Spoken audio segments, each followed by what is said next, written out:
Hi friends, ఈ story కనుక మీకు నచ్చినట్టయితే లైక్, కామెంట్, షేర్, సబ్స్క్రైబ్ చేసుకోవడం మర్చిపోకండి. నా తోడు ఉంటావా పార్ట్ 1. నిర్మానుష్యమైన రోడ్డు, పెద్ద పెద్ద ఉరుములతో మెరుపులతో భయంకరంగా ఉంది ఆ ప్రాంతం. ఏ క్షణమైన వర్షం పడేలా కనిపిస్తుంటే అలాంటి భయంకరమైన వాతావరణంలో ఏడుస్తూ కనిపిస్తుంది ఒక జంట. ఒకరి కన్నీళ్ళు ఒకరిని అభిషేకిస్తుంటే కన్నా లవ్ యూరా అని చాలా కష్టంగా పలుకుతుంది ఆమె. అతను ఆమె తలని తన ఒడిలో పెట్టుకుంటూ, ప్లీజ్ రా, నీకేం కాదు, నన్ను వదిలేసి వెళ్తే నేనే చంపేస్తాను నిన్నని ఎర్రబడిన కళ్ళతో వార్నింగ్ టోన్లో అంటాడు. అంత పెయిన్లోనూ అతని వార్నింగ్కి ఆమెకి చిన్నగా నవ్వొస్తుంటే, నీతో ఒక విషయం చెప్పాలిరా అని కష్టంగా పలుకుతుంది ఆమె స్వరం. అతని కన్నీళ్ళు ఆమెను అభిషేకిస్తుంటే కష్టంగా ఆమె చేతిని తన కడుపు మీద పెట్టుకుని, నీ ప్రతిరూపం నా కడుపులో పెరుగుతోంది కన్నా అని మాటలు కూడదీసుకుంటూ బాధగా చెప్పిందామె. ఆమె చెప్పిన మాటకి కోపంతో ఎర్రబడిన కళ్ళు బాధగా కన్నీళ్ళని చిందిస్తుంటే, నిజం కన్నా, నువ్వు తండ్రివి కాబోతున్నావు, బట్ భూమి మీదకి రాకుండానే అంతం అయిపోతున్నాడురా వీడని విక్కుతూ అంటుంది ఆమె. ప్లీజ్ అలా మాట్లాడకే, నీకేం కాదు, నేను బ్రతికించుకుంటాను నిన్ను, మన బేబీకి కూడా ఏం జరగదని వణుకుతున్న స్వరంతో అన్నాడు. Nora, this is my end time. చాలా కలలు కన్నాన్రా, నిన్ను పెళ్లి చేసుకోవాలి, మనం హ్యాపీ లైఫ్ లీడ్ చేయాలని. కానీ ఆ దేవుడు నీ నుండి దూరం చేస్తున్నాడు అని భారంగా ఊపిరి తీసుకుంటూ అంటుంది. అప్పటికే ఆమెకి ఊపిరి అందకపోతుంటే. ప్లీజ్ అలా మాట్లాడకే, నా నుండి నిన్ను ఎవరూ దూరం చేయలేరు, దగ్గరలోనే హాస్పిటల్ ఉంది, నీకు బెస్ట్ ట్రీట్మెంట్ ఇస్తారు అని ఆమెను 2 చేతుల్లో ఎత్తుకుంటూ తన పరుగుని మొదలుపెట్టాడు. ఒకసారి కిస్ చేయరా, ఆగిపోతున్న నా ఊపిరి నీ ఊపిరి కావాలంటోంది, చంపేస్తాను నిన్ను, ప్లీజ్ కన్నా, కిస్ మీ. కళ్ళు మూసుకుపోతుంటే అతని చెంపపై స్లాప్ ఇస్తుంది కష్టంగా. ఆమె బాధకి కష్టంగా అడుగులు ఆపి తన ప్రేయసిని గుండెలకి హత్తుకుంటూ కన్నీళ్లతో ఇరుపెదవుల్ని ఏకం చేస్తాడు అతను. నేనెప్పటికీ నీతోనే ఉంటాను కన్నా, I miss you and I love you for ever అంటూ కష్టంగా ఊపిరి ఆగిపోతుంటే అతని ఊపిరిలోనే ఆమె ఊపిరిని నిలిపేస్తుంది. వెనక్కి వాలిపోయిన తన ప్రేయసిని చూసి అతని కన్నీళ్ళు వరదలై పారుతుంటే, ప్లీజ్ నన్ను ఒంటరివాడిని చేయకే అని మోకాళ్ళపై కూర్చుని గట్టిగా అరిచాడు అతను. అతని కన్నీళ్ళకి బాధకి ప్రకృతి సైతం చలించి ఉరుములతో కూడిన వర్షం మొదలవడంతో అప్పటి వరకు చాటుగా పొంచి ఇద్దరిని రాక్షసానందంతో చూస్తున్నవాడు ఇదే కరెక్ట్ టైం అనుకుంటూ సైలెంట్గా రాడ్ తీసుకుని కరెక్ట్గా అతని తలపై ఆగకుండా కొట్టాడు.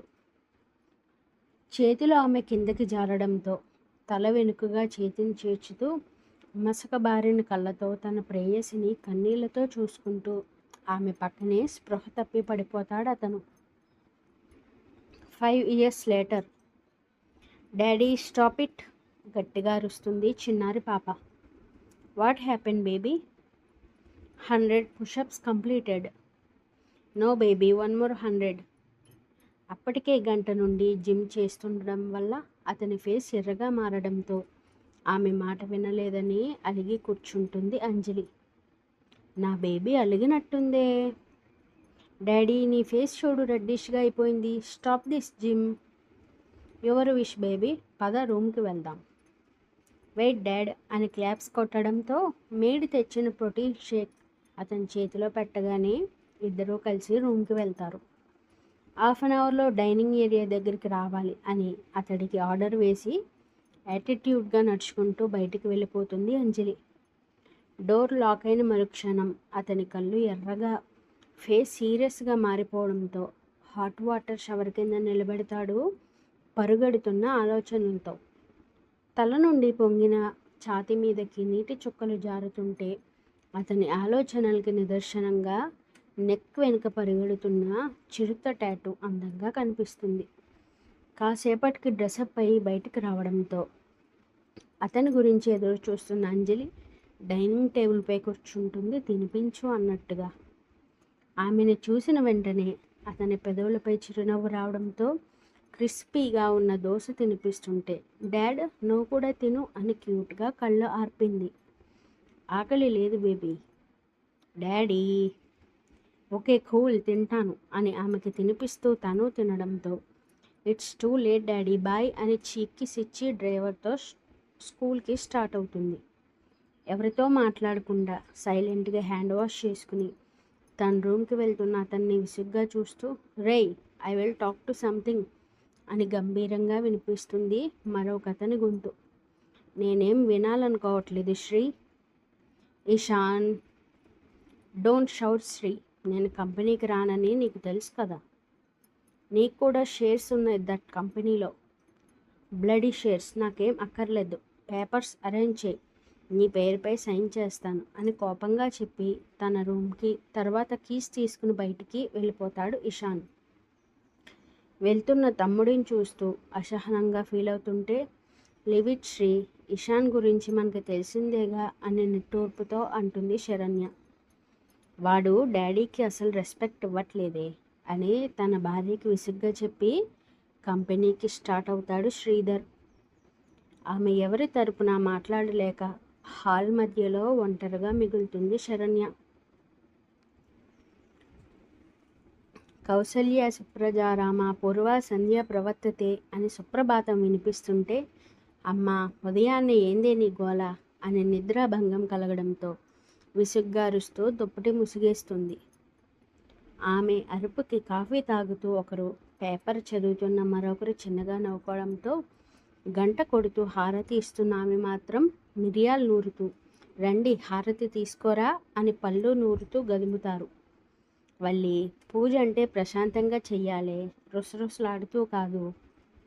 ఇంట్లో పూజ జరుగుతుంటే దగ్గర ఉండాలని కామన్ సెన్స్ లేదా?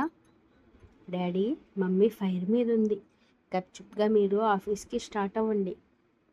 పాపం నా బంగారు తల్లి అని నిట్టూర్పు విడుస్తూ హారతి తీసుకుని రెడీగా ఉన్న క్యారేజ్ బ్యాగ్తో ఆఫీస్కి స్టార్ట్ అవుతారు వాసుదేవ్ గారు. జీవా ఆ దున్నపోతుని లేపుపోయి నేను బ్రేక్ఫాస్ట్ వడ్డిస్తాను ఈలోపు. సరే మమ్మీ అని నెమ్మదిగా చెల్లి దగ్గరికి చేరుతాడు. వసే లేవవే, మమ్మీ వస్తే చంపేస్తుంది. పొర గాడిద, షహీర్ షేక్తో మంచి డ్యూయెట్లో ఉన్నాను, మూసుకొని పక్కకు పో. ఎదురుగా భద్రకాళిలో ఉన్న తల్లిని చూసి అతను గుటకలు మింగుతుంటే, గెటౌట్ జీవా అని లిప్ మూమెంట్ ఇస్తారు. అప్పటికే లోపలికి ఎంటర్ అయిన వల్లిగారు. సచ్చింది గొర్రె అని చెల్లిని చూసి నవ్వుకుంటూ బయటకు వెళ్ళిపోవడంతో, వాట్ బేబీ షహీర్తో డ్రీమ్లో ఉన్నావా? అవును మై బేబీ షహీర్. డ్యూయెట్లో రెయిన్ రావట్లేదా? ఓ వస్తోంది, తడిసి ముద్దవుతున్నాంగా. అచ్చా ఇప్పుడు రియల్గా తడు అని బకెట్ వాటర్ ఆమెపై కుమ్మరిస్తారు వల్లిగారు. ఆ ఇల్లంతా దద్దరిల్లిపోయేలా అరుస్తూ లేవడంతో రీసౌండ్ వచ్చిన వాయిస్కి చెవులు గట్టిగా మూసుకుంటాడు Jeeva. Mummy good morning. Just half an hour time, fresh అయ్యి దేవుడికి దండం పెట్టుకుని డైనింగ్ టేబుల్ దగ్గర ఉండాలి, సీరియస్గా హ్యాండ్స్ ఫోల్డ్ చేసుకుంటూ చెప్పారు. హాఫ్ అన్ అవర్ ఎక్కువ మమ్మీ, జస్ట్ 20 మినిట్స్లో వచ్చేస్తాను అని నెమ్మదిగా వాష్రూమ్లోకి జారుకుంటుంది ఆమె. సరిగ్గా 21వ నిమిషంలో డైనింగ్ టేబుల్పై కూర్చోవడంతో చెల్లెల్ని చూసి చిన్నగా నవ్వుతాడు జీవా. పొర పంది, అడ్డగాడిదిలా ముందు పుట్టడం కాదు, ముందు లేపాలని తెలీదా? పోవే పందిలా 10 గంటల వరకు పడుకోవడం ఏంటే, ఆడపిల్లలా 7కి లేవాలని తెలియదా? ఎంత ధైర్యంరా నన్నే పందంటావా అని కోపంగా అన్న జుట్టు పీకేస్తుంది ఆమె. చచ్చావే నా చేతిలో అని మనసులో కన్నింగా నవ్వుకుంటూ తల్లికి వినిపించేలా, డ్రీమ్స్లో ఊటీ వరకు వెళ్ళావా బేబీ? వాట్ షహీర్ నిన్ను కిస్ చేశాడా అని గట్టిగా అరుస్తాడు. గొంతులోకి పోయే పెసరట్టు ముక్క మధ్యలో ఉండిపోయి ఉక్కిరి బిక్కిరి అవ్వడంతో, పాపం షహీ మన బేబీని తలుచుకుంటున్నాడు మమ్మీ అని నవ్వాపుకుంటూ అంటాడు జీవా. వాటర్ తాగుతూ తల్లిని చూస్తుంటే, జీవా ఈరోజు చెల్లి కైలాసం పోతుందిరా, మై షహీ బేబీ మిస్ యూరా అని భయంగా వణుకుతుంది ఆమె. కంటిన్యూస్.